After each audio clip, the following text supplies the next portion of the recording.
안녕하세요. 자이언트 TV 시청자 여러분, 증권부 권호균 기자입니다.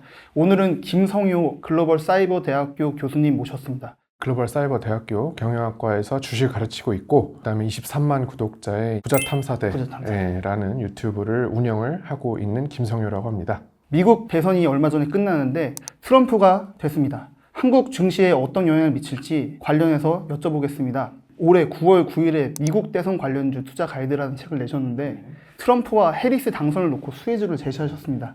분량을 보니까 트럼프가 73조, 반면에 해리스는 27조에 불과했습니다. 당선을 예측하신 것 같은데 뭐 어떻게 그런 예상을 하신 겁니까? 제가 이제 트럼프 당선을 확신하고 있었는데, 대선이 끝나고 나서 내가 트럼프가 될 줄 알았어, 이렇게 하면 사람들이 네가 언제 그랬냐 이럴까봐 제가 아예 책을 낸 겁니다.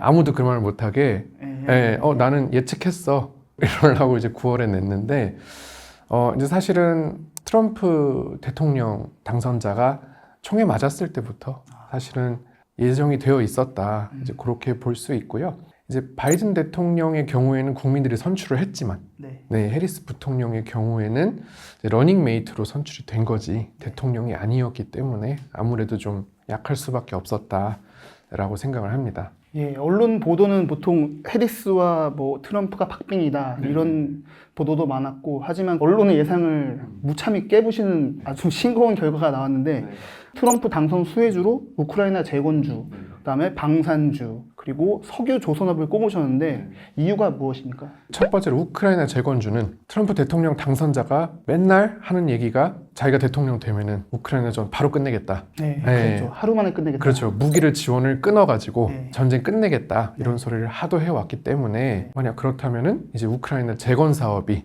활기를 띠겠다라고 해서 그렇게 했고요. 그 다음에 이제 조선 같은 경우는 트럼프 대통령 당선자가 하도 이제 석유 경제, LNG 이런 거를 강조를 하다 보니까 천연가스 이런 채취가 늘어나게 되면은 당연히 이제 그 운반선도 많이 필요하게 되기 때문에 LNG 운반선에 또 세계 최강자인 한국 조선이 이제 좋을 것이다, 이제 이런 얘기를 했었던 거였습니다.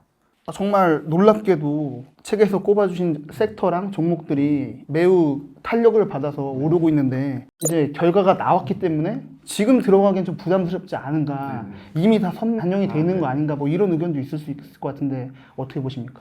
근데 이제 요게 누구나 당연히 트럼프가 될 거라고 알고 있었더라면 말씀하신 게 맞습니다.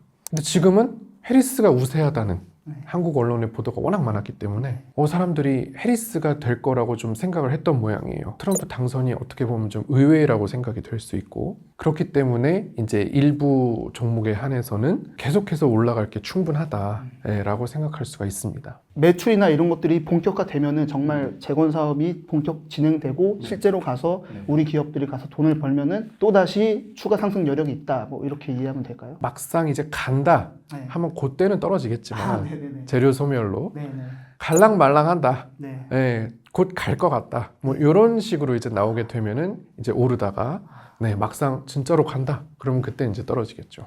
지금 들어가도 늦지 않다, 이런 판단이신 거죠? 정말로 이제 지금은 이제 당선 초기이고요. 그다음에 취임까지 1월 20일까지 시간이 있습니다. 그 사이에 이제 트럼프가 뭐라고 말을 하느냐, 여기에 이제 달려 있어요. 그렇죠. 윤 대통령이랑도 통화할 때 조선 관련된 얘기를 했다고 해서 당일 엄청 주가가 치솟았거든요. 그렇다면 또 하나 주목해야 될 게 가상화폐인데 트럼프가 크립토 대통령을 포방했습니다. 그래서 비트코인이 엄청나게 올라가지고 뭐 1억을 훌쩍 넘고 계속 오르고 있는데, 이 부분은 또 어떻게 보십니까? 그래서 제가 항상 이제 얘기를 하는 게, 사람들이 막 투자에 대해서 막 고민을 많이 합니다. 사람들이. 그렇죠. 고민되죠. 뭘 사야 될지 모르겠다, 물려인데 어떻게 될지 모르겠다. 근데 그럴 때 제가 항상 다 귀찮고 잘 모르겠고 돈은 벌고 싶으면 비트코인을 사라, 복잡하게 생각하기 싫으면은 주식은 공부할 게 많지 않습니까? 막 기업의 그런 것도 봐야 되고 막 엄청 그런 걸 봐야 되지만, 비트코인은 실적이 있나 뭐가 있나 그냥 굉장히 심플한 거다. 그래서 그걸 해라 이렇게 하고 다녔는데, 막상 지금 8만 달러가 넘으니까 또 연락이 많이 옵니다. 어떡하냐고. 제가 그래서 이제 그것도 역시나 트럼프의 말에 달려 있다고 봐야 되겠죠. 트럼프가 이제 비트코인 본격적으로 어떻게 부양을 할지, 어떻게 해서 실물 경제에 그거를 쓰게 될지, 이런 플랜을 구체적으로 정말로 밝히게 된다면 당연히 추가 상승을 할 수 있겠고요. 근데 별다른 말이 없다. 그러면 또 내려가겠고. 그래서 지금은 이제 트럼프의 입에 모든 게 달려있다. 네, 이렇게 보시면 될 것 같습니다. 한국 주식을 하고 비트코인을 사면서도 트럼프 입에만 집중해야 되는 이 상황 참 네네네. 흥미롭습니다. 네. 한편으로 트럼프 입에 또 엄청 주목해야 되는 네. 부분이 우리 북한과의 관계이지 아, 않습니까? 김정은과 트럼프가 우여곡절은 있었지만 만나기도 많이 만났고 좋은 관계를 유지해왔는데 대북 경협주도 수혜주로 볼 수 있을까요? 제가 이제 책에서도 남북 경협주, 그거를 수혜주로 써놨는데요. 말씀하셨다시피 트럼프가 워낙에 이제 재임 기간 중에 김정은 위원장을 또 2번이나 만났었고, 정확히는 3번입니다만은 굉장히 이제 좋은 관계를 유지했다고 늘 말하고 다녔습니다. 유세 때도 내가 대통령일 때 김정은과 좋은 관계를 유지했기 때문에 평화가 유지될 수 있었다. 바이든은 지금 뭐 하는 거냐? 맨날 전쟁이나 일으키고 자기가 집권했을 때가 훨씬 더 좋았다. 늘 자기 외교적인 치적으로 내세우는 것 중에 하나였기 때문에 어떻게 보면 상징성을 띠고 있습니다. 북한은 트럼프에게 있어서 외교 정책 전체를 딱 상징화시킬 수 있는 그런 존재거든요. 그렇기 때문에 굉장히 이제 특별하다고 볼 수 있고, 그래서 다른 미국 대통령은 몰라도 트럼프만큼은 북한에 굉장히 좀 특별한 감정을 가지고 있고, 역시 이번에도 북미 정상회담을 추진할 가능성이 상당히 높다고 봅니다. 왜냐하면 자기가 유세 내내 말해온 게 있기 때문에 대통령 됐으니 얼마나 북한하고 좋은 관계를 유지하는지 보자 이럴 거 아닙니까? 외교 쪽에서는. 대통령이라는 게 이제 각 분야마다 자기가 이제 굉장히 역점 사업으로 걸고 추진하는 것들이 있잖아요. 우리 이명박 대통령의 경우에는 4대강 사업 뭐 이런 게 딱 있었잖아요. 박근혜 전 대통령은 뭐 창조 경제 뭐 이렇게 딱 이런 게 있었듯이 트럼프 대통령 당선자에게는 이제 북한과의 관계 개선, 평화 요거거든요. 그래서 제가 이제 남북 경협주 여러 개 있지만은 이제 일신석재 예를 들면 이제 그런 종목들 소개한 것도 또 통일교와 밀접한 관련이 있습니다. 그래서 트럼프 당선 전 이제 통일교의 관계 그런 것들 다 고려해봤을 때 역시 굉장히 북한 쪽을 주목을 해야 되겠다라는 생각이 들고요. 트럼프 1기 집권 때는 조금 북한에 대해서 조심스럽게 잘 모르니까 서로 이런 게 있다면은 2기 때는 훨씬 더 편하게 할 수 있지 않나? 그래서 1기 때는 사실 남한 정부, 문재인 정부의 어떤 그런 중재자 역할이나 이런 도움을 좀 많이 받아서 잘 모르니까 북한에 대해서 그랬다고 치면 2기는 독자적으로라도 충분히 할 수 있지 않을까 자신감 때문에.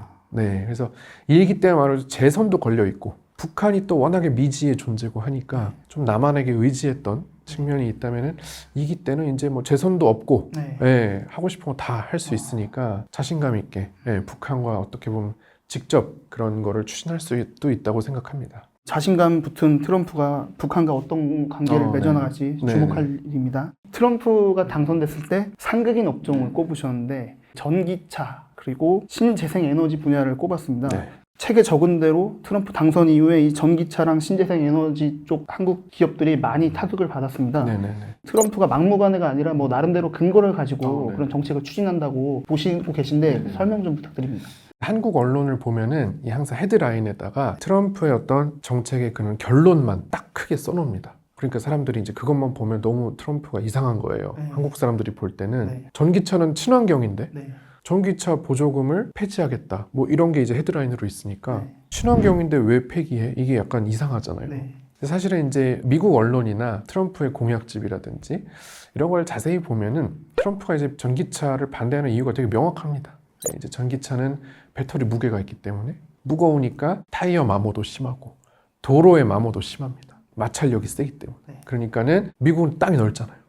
전기차가 막 많이 돌아다니면 도로가 빨리 깎여 나간다는 거죠. 무거우니까. 그러면은 미국 같은 나라에서 그 도로 인프라 이런 거 하는데 엄청난 재정적인 부담이 든다. 근데 전기차가 무슨 친환경이냐? 그게 트럼프의 입장이라. 그렇죠. 에미션만 안 나온다고 그게 친환경이냐? 도로가 다 깎여가지고 도로 포장하고 그거 다 화석 연료잖아요. 그렇죠. 아스팔트 이런 거 전부 다 석유에서 나오는 것들입니다. 석유를 더 쓰게 되는데. 그렇네요. 그러니까 이런 논리가 이제 미국 유권자들한테 먹히는 거예요. 1기 때는 그런 게 없었습니다. 막무가내였어요. 그래서 1기 때는 처음에 힐러리 이기고 됐을 때 걱정이 많았죠. 근데 2기 때는 이제 트럼프가 바이든한테 지고 나서 절치부심해가지고 연구를 엄청 했네요. 엄청난 그 싱크탱크를 해가지고 대선 재집권을 위해서 엄청 갈고 닦았습니다. 그래서 그 공약집을 보면 굉장히 논리가 아주 완벽하고, 해리스는 준비가 안 됐잖아요. 본인이 나갈지 몰랐으니까. 그렇죠. 바이든 몸 상태가 안 좋아서 그렇죠. 갑자기 임시로 그렇죠. 올라온 거죠. 구원 투수처럼. 그러니까 해리스는 준비가 안 됐는데 갑자기 올라간 거고, 네. 트럼프는 3년 동안 바이든한테 떨어지고 1년 뒤부터 3년 동안을 준비를 한 거예요. 비교가 안 되죠.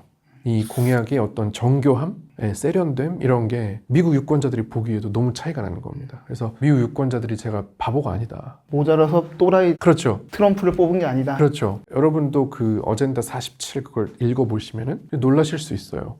이렇게 논리적이고 이렇다고. 그다음에 해상 풍력도 해상 생태계를 망가뜨린다. 그게 뭐 친환경이냐. 밑에 해저 케이블 깔고 수온도 올라가고. 그러니까 이제 그런 것들이 막 있거든요. 네. 근거가 확실합니다. 그러니까 미국 유권자들이 그걸 보고 정말 그렇겠군. 이렇게 설득당한 거죠. 그래서 이렇게 압승을 할 수 있었던 거고, 제가 책에다가는 절대 이제 트럼프가 됐을 때 사면 안 된다, 상극이다 이렇게 써놨는데, 굉장히 재밌는 건요, 트럼프 이제 1기 집권 때 집권 마지막 해 있잖아요. 20년, 21년 코로나가 한창이던 그때 트럼프가 육상에다가 풍력 발전 기지를 엄청 세웁니다. 왜 그러냐면 우리 미국 지도를 이렇게 보시면은 가운데에 로키 산맥이 있습니다. 네. 산맥이 큰 게 있기 때문에 바람이 엄청 불어요. 미국은 정말 축복받은 땅이죠. 없는 게 없죠. 심지어 로키 산맥까지 있어요. 바람도 잘 불어요. 그냥 거기다가 풍력 꽂으면 그게 다 전기입니다, 미국은. 한국하고는 비교가 안 되죠. 그런데 이번에 트럼프 이제 지지한 주들을 보시면은 중부지방에 로키 산맥 주변에 인구 밀도 낮고 별로 먹고 살 거 없고 그냥 벌판인 대도시 없고 이제 이런 곳들이 트럼프 많이 지지하거든요. 그러니까 트럼프가 20년에 재선이 돼야 되잖아요. 그러니까는 이제 그 자기를 지지하는 그런 주들의 일자리를 창출하려고 풍력 발전을 엄청나게 꽂아넣었습니다. 그래서 실제로 이제 데이터를 보시면 20년에 미국의 풍력 발전 설치가 갑자기 이렇게 급등을 해요. 재선을 위해서. 그래서 풍력 관련주들이 엄청 오르게 되고, 한국의 CS 윈드도 그때 엄청나게 올랐습니다. 이제 트럼프 집권 초기에는 자기가 한 말이 있으니까 안 했지만 끝나갈 때는 다 풍력이나 태양광 쪽으로 가더라. 실제로 까보니까. 그래서 이제 집권 후기에는 또 좋을 수 있습니다. 그러니까 신재생 에너지 같은 것도 해상이랑 풍력이랑 구분해서 봐야 되고, 풍력 같은 경우에는 좀 주목할 필요가 있다. 뭐 이렇게 정리할 수 있을 것 같습니다. 테슬라는 또 엄청 오르지 않습니까? 그렇죠. 기본적인 트럼프 입장과는 약간 별개로 봐야 될 것 같습니까?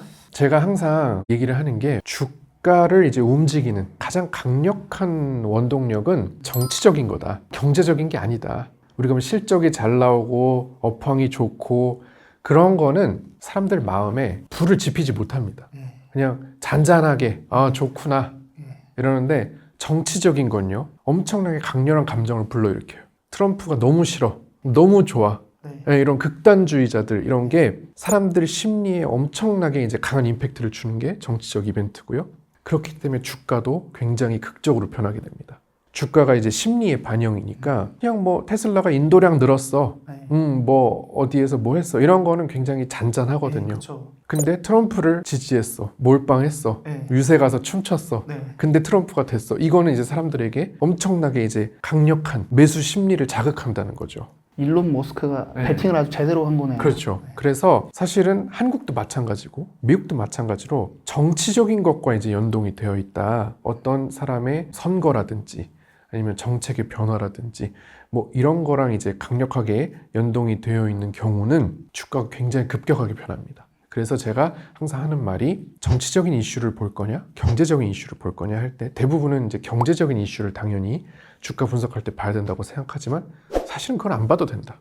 극단적으로 정치적인 이슈에만 집중을 해서 그 어떤 정부의 정책이나 선거 공약이나 아니면은 어떤 뭐 친분이 있다거나 뭐 이런 거에만 집중을 하면 그게 이제 사실 수익과 더 관련이 깊다, 이런 얘기를 하는데, 테슬라가 쉽게 말하면 트럼프 테마주인 거죠. 한국의 정치 테마주처럼 트럼프가 전기차 그렇게 한다고 말했음에도 불구하고 친분이 있으니까 정치 테마주로 올랐다라고 이해하는 게 가장 말이 되죠. 그 동맹은 깨질지 어떻게 될지 또 트럼프의 입과 일론 머스크의 행동들을 많이 주목해서 봐야겠네요. 근데 뭐 사람들이 많이 예상하는 게 이제 입각할 것 같다. 입각 맞죠. 그런 얘기도 있죠. 그렇죠. 근데 사실은 일론 머스크가 그렇게 열렬히 지지한 게 자기가 이렇게 만들고 싶은 세상이 있는데 결국은 그 남자가 뭐 갈 때까지 가면은 정치한다고 네네. 권력, 돈 아무리 많아도 네네. 그런 얘기 하잖아요. 그런 것처럼 일론 머스크가 이제 만들고 싶은 세상이 있어. 근데 이제 돈만으로는 안 되죠. 권력이 있어야 완성이 되죠. 자기가 꿈꾸는 그런 제국이.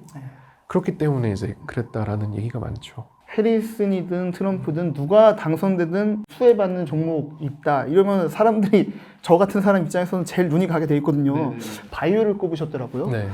근데 바이오는 너무 변동성이 심해서 네. 좀 그리고 막 무슨 말인지도 모르겠고 임상이 뭐고 뭐 신약 개발이 뭐고 이게 너무 머리 아프다 이래서 안 하시는 분들도 있는데 바이오 종목에 대해서는 어떻게 접근하고 계십니까? 사실은 트럼프가 된다 해도 바이오는 사실 좋았는데 출판사에서 트럼프 해리스 썼으니까 둘 다 되는 것도 써라 하고 바이오를 트럼프에서 이렇게 빼와가지고 이제 그렇게 구색을 맞췄는데 네. 물론 이제 책에 쓴 거는 이제 뭐 생물보안법 네, 뭐 이런 걸 제가 썼습니다. 생물보안법이 되면 해리스가 된다 하더라도 무조건 상원 통과할 거고 네. 대통령 서명할 거니까. 근데 이제 생물보안법은 2032년부터 굉장히 멀었습니다. 그때부터 시행이 되는 거거든요. 그래서 그때부터 미국과 이제 중국의 바이오 기업의 거래를 금지한다. 이제 이런 내용인데 사실 32년 너무 멀고요. 트럼프가 됐으니까 트럼프로 이제 설명을 해드리면은 트럼프가 2017년에 취임을 하고 3월에 딱 처음 이제 상하원 합동 연설을 하는데 그때 폼페병이라는 무슨 희귀병을 앓고 있는 여성을 데리고 나와가지고 지금 FDA 승인 절차가 너무 까다롭다. 너무 느리다. 뭐 이런 얘기를 했습니다. 네. 그러면서 막 엄청 FDA를 막 깠어요. 그래서 신속하게 해라. 그러니까 그때 사람들이 막 난리가 났죠. 바이오 알지도 못하는 애가 안정성 네. 요런 거는 안중에도 없고 또 미친 소리 하네. 이제 그때는 그랬는데 그 정도로 이제 트럼프는 FDA의 그런 신약 승인 과정 요런 거를 좀 단축시키고 싶어 한다. 그래서 오히려 그 생물보안법보다도 네. 당장 우리 한국 바이오 기업들에게 FDA 네. 승인이 간소화된다든지 쉬워진다든지 이런 게 더 호재가 될 수 있겠고요. 그 다음에 또 우리 알테오제는 얘기 안 할 수가 없는데 트럼프 1기 집권 당시에 주가가 제일 많이 오른 것 중에 하나가 알테오젠입니다. 네. 지금도 뭐 알테오젠은 너무나 좋지만 바이오 어떤 전성시대가 트럼프 집권 초기에 좀 있었거든요. 그런 전례를 봤을 때 트럼프 집권 초기에는 최소한 바이오의 좋은 미래가 예상이 된다라고 볼 수 있습니다. 사람이 안 변한다면 역사가 또 반복될 수도 있다. 그렇죠, 그렇죠. 이런 알겠어요. 미국 증시가 연일 오르고 있지 않습니까? 네네. 트럼프 당선되고도 오르고 있는데 한국 증시는 별로 탄력을 못 받고 있어요. 그래서 뭐 러시아와 한국만 주가가 안 오른다 뭐 이런 말까지 있는데 한국 주식 왜 이렇게 안 오르는 겁니까? 이 회사에 크나큰 손해를 끼친 그런 범죄자들이 출소 이후에 계속해서 경영권을 가지는 거를 가장 문제라고 생각을 합니다. 근데 사실 이 문제에 대해서 수많은 사람들의 수많은 의견이 있어요. 어떤 사람은 금투세 때문에 그렇다. 어떤 사람은 정부가 잘못해서 그렇다. 뭐 여러 가지 공매도 때문에 그렇다. 온갖 그런 의견이 다양합니다. 사실 뭐가 맞는지는 알 수 없죠. 네. 우리가 실험을 해볼 수 없잖아요. 네. 회사의 횡령, 배임, 뇌물 이런 걸로 해서 주주들에게 큰 손해를 끼친 기업의 총수가 감옥에 갔습니다. 그래서 출소를 했어요. 미국 같으면은 그 사람은 이제 민사적으로도 회사의 돈을 써서 못된 짓을 했으니까 주주들에게 배상을 해주고 다시는 경영권을 못 갖게 하는 게 사실 누가 봐도 정상적이죠. 근데 이제 한국은 이사회 제도 자체가 너무 유명무실해요. 똑바로 됐으면 아니 그런 분들이 출소를 하셨으면 주주들에게 이제 손해배상을 하도록 민사적인 소송을 제기한다든지 주주의 권익을 위해서 열심히 활동을 하셔야 되는데 그게 아니라 그런 분들을 다시 회장에 선임시키고 심지어 세습까지 이렇게 하는 거를 외국인 투자자 입장에서 그런 모습을 봤을 때 과연 어떻게 생각할까 한국의 재벌에 대해서 주주의 이익을 최우선하지 않는 어떤 이사회의 그런 태도 그리고 또 주주의 이익을 아무렇지도 않게 생각하는 게 이제 분할 상장이죠. 물적 잘 되고 분할이죠. 있는 분야만 딱 그렇죠. 떼서 따로 상장시키면은 그렇죠. 기존 주주들이 이제 그렇죠. 울게 된다는 네네네. 그런 거 아닙니까? 카카오나 예. LG 화학이나 다 그런 걸 당하지 않았습니까? 밑에 애가 빠져나가서 예. 상장을 하면서 네이버도 네이버 웹툰 네. 하면서 자꾸 그걸 하니까 근데 그렇게 되면 주주의 이익이 훼손되잖아요. 네. 그럼 사실 이사회에서 가만히 있으면 안 되거든요. 상장 자체를 승인을 해서는 안 됩니다. 근데 이제 그런 이사회가 주주들의 이익을 최우선으로 대변하지 않고 있다는 거. 저는 이제 이게 가장 큰 문제다라고 설명을 합니다. 재벌이 고유명사로 등록돼 있다는데 네네. 그 재벌의 어떤 문제점 그리고 네. 미국 같은 경우에는 알파벳 같은 경우에는 뭐 유튜브, 구글 다 네네. 한 몸에 있는데 그걸 막 쪼개서 따로 상장하고 이런 일을 안 하는데 네네. 한국 기업 같은 경우에 좀 덩치가 커지면은 이제 쪼개서 상장을 맞습니다. 하니까 주주들한테 좀 피해 가서 외국인 투자들한테도 매수를 하기 어려운 네. 뭐 이런 환경이 된다 네네. 이런 말씀이셨어요. 재밌는 거는 이 김성일 교수님은 그럼에도 불구하고 한국 주식으로 투자를 많이 하시고 네네. 어렵지 않다 이렇게 말씀하셨는데 예를 들어서 좀 설명 부탁드릴까요? 쉽다고 하는 이유는 항상 잘할 필요가 없다는 것 때문입니다. 보통 사람들이 뭐 주식으로 한 달에 얼마를 벌어야 되겠다 뭐 이런 말씀들을 많이 하시는데 저는 그건 다 틀렸다.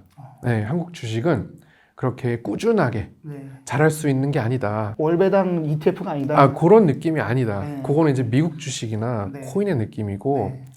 한국 주식은 딱 기회가 왔을 때 탁 들어가가지고 이렇게 싹 빠지면 되는 네. 이제 그런 거기 때문에 저는 제가 원래 회사를 다니면서 한국 주식을 시작을 했기 때문에 회사 일이 바쁘잖아요. 미국 주식은 이제 밤에 하고 네. 코인도 막 밤에 계속 돌고 그 돌고 이래가지고 막 좀 힘든 거예요. 근데 한국 주식은 회사 생활을 하면서도 틈틈이 스마트폰으로 잠깐 하면 되기 때문에 저한테는 그게 너무 좋았고 그리고 잘해야 되는 게 아니라 미국 대선이라는 큰 이슈가 있으면 그때만 들어가서 수익을 보고 나오고 그 다음에는 그냥 일을 하면 되거든. 그게 쉽다라는 걸로 이제 말씀을 드린 거고 그래서 저는 어떤 일이 벌어지면은 어떤 종목이 오른다. 예를 들어서 뭐 오징어 게임 2가 12월 26일에 공개가 되면 뭐 아티스트 유나이티드가 오른다 라듯이 이렇게 딱 짝이 정해져 있거든요. 네. 그 다음에 뭐 수능 문제가 어려우면은 뭐 사교육주 뭐가 간다. 이렇게 짝이 정해져 있어가지고 그것만 외우면은 영어 단어 외우더냐 그것만 외우면은 이제 그 일이 발생할 때 이제 수익을 낼 수 있다. 단순하다. 아까 잠깐 언급하셨는데 이제 원래 직장 생활 하다가 주식 투자로 수익을 좀 내셨다고 말씀하셨는데 어떻게 공부하셨습니까? 저를 이제 가르쳐 주신 주식 스승님께서 전쟁이 일어나면 흥구석유가 오른다. 그런 것들이 이렇게 쭉 써 있는 종이를 이렇게 주시면서 그냥 외워라. 영어 단어 외우듯이 처음부터 진짜 달달달달 외우고 시작을 했거든요. 네. 그 다음부터 이제 뭐 차트 같은 거 이제 주말에 가서 강의 듣고 배우고 이러면서 조금씩 이제 실력을 쌓았던 기억이 있습니다. 보통 그 기업 분석 같은 걸 또 해야 되지 않습니까? 네네. 그런 거는 어떤 식으로 하셨어요? 이제 원래부터 처음 배울 때부터 기업 분석은 필요 없다. 한국 주식에 있어서 기업 분석은 필요 없다는 게 정말 필요 없다는 게 아니라 다른 거를 하면 충분히 몰라도 된다. 이제 이 얘기고요. 이것도 오해하시면 안 되는데 할 필요 없다, 쓸데없다 뭐 이렇다기보다는 기업 분석할 시간에 뭔가 이제 다른 어떤 이벤트나 이슈에 대한 그런 거를 좀 더 공부를 하는데 시간을 더 쓴다면 조금 더 나은 수익을 낼 수 있다 이렇게 이해하시면 될 것 같고. 그럼 예를 들면 오징어 게임 시즌 2가 이제 곧 넷플릭스에서 공개가 될 텐데 뭐 이런 이벤트가 있을 때 어떻게 대응을 해야 되는지 보고 또 다른 이벤트가 또 생길 테니까 그때 거기에 맞춰서 또 투자를 하고 왜냐면 다 회사 다니시고 자기 일이 있는데 다 하기가 좀 어렵잖아요. 너무 기업 분석을 강조를 하면 오히려 사람들이 좀 지친다고 생각해요. 자꾸 그걸 하라고 이제 막 강조를 하면은 사람들이 이제 나가 떨어집니다. 어렵다. 너무 어렵고 힘드니까. 재무제표 막 그렇죠. 아 이게 뭔 소리야. 그렇죠. 이러면서. 꾸준히 사실 해주게 하는 게 중요한데 운동도 물론 뭐 운동 이거저거 다 열심히 하면 다 좋죠. 몸에 좋고. 근데 그걸 다 해야 된다 그러면 사람들이 운동 못 하잖아요. 힘들어서. 꾸준히 해야 되는데. 오히려 좀 주식에 필요한 에너지를 좀 가볍게 해줘야 사람들이 좀 지치지 않고 꾸준히 투자를 할 수 있지 않을까라는 그런 현실적인 생각이 있습니다. 저희 모든 직장인의 꿈 중에 하나가 퇴사일 텐데 또 퇴사를 대기업 다니다가 하셨습니다. 뭐 퇴사하시게 계기가 있습니까? 사실은 제가 이제 퇴사를 하게 된 계기도 트럼프 때문이라고 볼 수 있어요. 2017년 말에 그때가 이제 트럼프 1기 한 1년 정도 지났을 때인데 그때 제가 이제 저의 모든 재산을 2018년 초에 다 팔고 나오면서 제가 본격적으로 이제 퇴사를 할 수 있게 됐거든요. 그래서 제가 이제 트럼프 대통령이 되고 바로 이제 1년 정도 지나서 그렇게 비트코인으로 그런 좋은 일이 있었기 때문에 사실은 이번에도 스스럼 없이 말할 수 있는 거죠. 제 스스로가 그런 경험이 트럼프 일기 때 있는 사람이었기 때문에 트럼프 됐으면 비트코인이지 이게 자동으로 나오는 거예요. 굉장히 또 8년 만에 이렇게 트럼프가 돌아왔다고 하니까 반가운 마음도 있고. 마지막으로 네. 이렇게 자이언트 TV 네. 시청자 여러분들께만 특별한 거 한 말씀. 모든 분들께서 이 한국 주식을 만약에 하신다고 하면 한국 주식의 특성을 좀 잘 파악하셨으면 좋겠고 2016년 11월에 지금부터 정확히 8년 전에 트럼프가 처음 대통령이 됐을 때 그때도 트럼프 랠리라고 하면서 다우지수, S&P 지수가 막 그때 사상 최고가를 기록하고 했습니다. 16년 11월에 놀라운 게 그때도 한국 증시는 안 좋았어요. 왜냐면 그때는 이제 대통령 탄핵 문제가 있었기 때문에 그때 기사를 찾아보면은 또 한국 증시만 뒷걸음친다 이런 게 나와요. 날짜만 바꾸면은 16년인지 24년인지 알 수가 없어요. 그러니까 한국 증시는 원래 그랬다. 근데 이제 20년에 신규 투자자가 들어오면서 잠깐 바뀌는 듯 했던 거죠. 근데 그분들이 지금 다 떠나서 다시 예전으로 회귀를 해서 근데 그때도 주식으로 잘 먹고 사는 사람들은 잘 먹고 살았거든요. 그분들은 한국 주식의 특성을 이제 완벽하게 파악하신 거라서 일단은 여러분들께서 어떤 자산에 투자를 하시든지 그 시장에 대한 어떤 특성을 정확히 파악을 하는데 굉장히 많은 노력을 하셨으면 좋겠고 그 다음에 내가 여기 할 수 있겠다 하면 그때 부동산도 다들 집 산다 너만 없냐 포모에 빠져가지고 막 영끌해서 샀다가 지금 또 지역에 따라서 안 좋은 지역이 있잖아요. 근데 지금 안 좋은 지역은 원래 안 좋았거든요. 지금 다 20년 이전으로 돌아가고 있는 거거든요. 그래서 옛날부터 투자하시던 분들은 익숙해요. 아 그래 그 동네 부동산은 원래 안 좋았지 원래 안 오르는 곳이지 그래 한국 증시는 원래 이렇지 이렇기 때문에 시장의 특성 굉장히 중요하다고 생각합니다. 예, 그 한국 주식의 특성은 이제 어떤 이벤트를 타기 때문에 그 이벤트에 집중해서 효과적으로 대응하는 게 중요하고 김성일 교수님 모시고 트럼프 당선 이후 한국 증시 전망 들어봤고요. 성공적인 투자 하셨으면 좋겠습니다. 이상입니다.